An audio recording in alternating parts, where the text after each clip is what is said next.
did for me, because I started teaching in a country school in Starr County, close to Rio Grande City, and this was in 1967. But I was isolated in Alice, the hub of South Texas.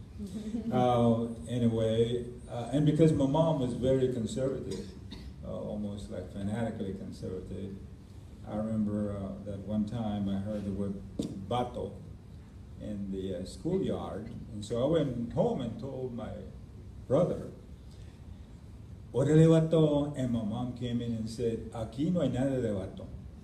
Whoa, there was silence there. And so I kind of just wasn't much into el movimiento, anything Chicano. Mama would tell me, "Eres mexicano." I said, "But Mom, so we were Americanos." No. Eres mexicano. And then she would not use the word gringo. It was too much for her. She would just say americano. Ahí vienen los americanos, or la americana. So gringo was, I couldn't say gringo.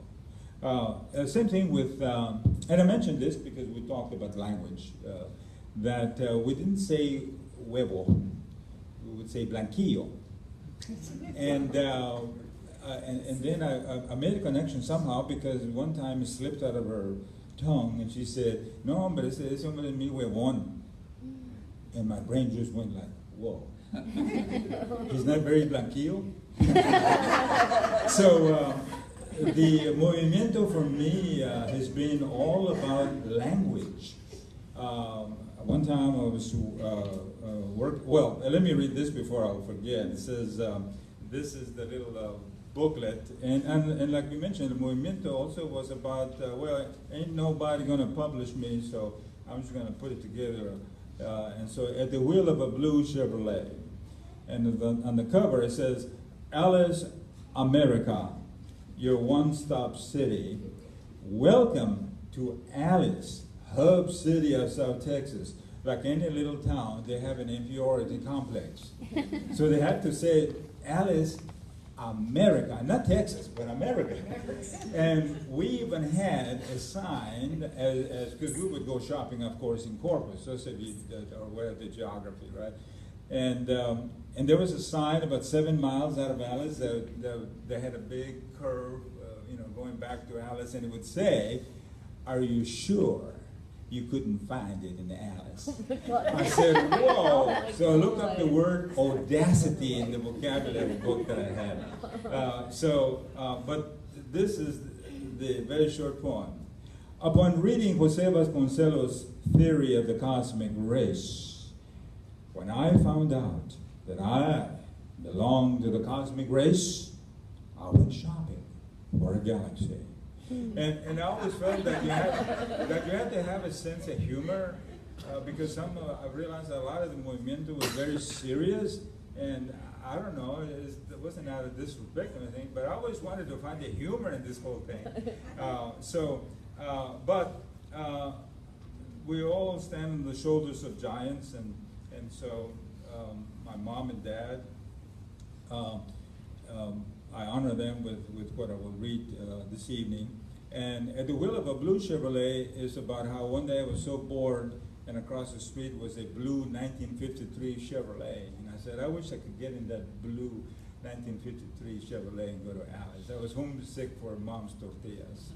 And I was here in San Antonio. No, I'm not at the wheel of a blue Chevrolet on my way to Lisbon. But the blur of barbed wire makes me think of how I take the X in Tex, the X in Mex, and how I add for good measure the humble X my mother used to make. I asked her one time, how come she, when you can be in a dysfunctional family and not know you're dysfunctional.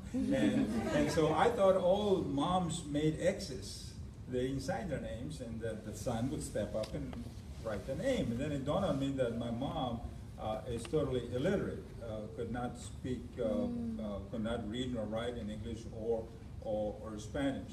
So I asked her one time, and in Spanish, of course, And she told me, no, mijito, the first time I ever stepped inside the school was when I took you by the hand.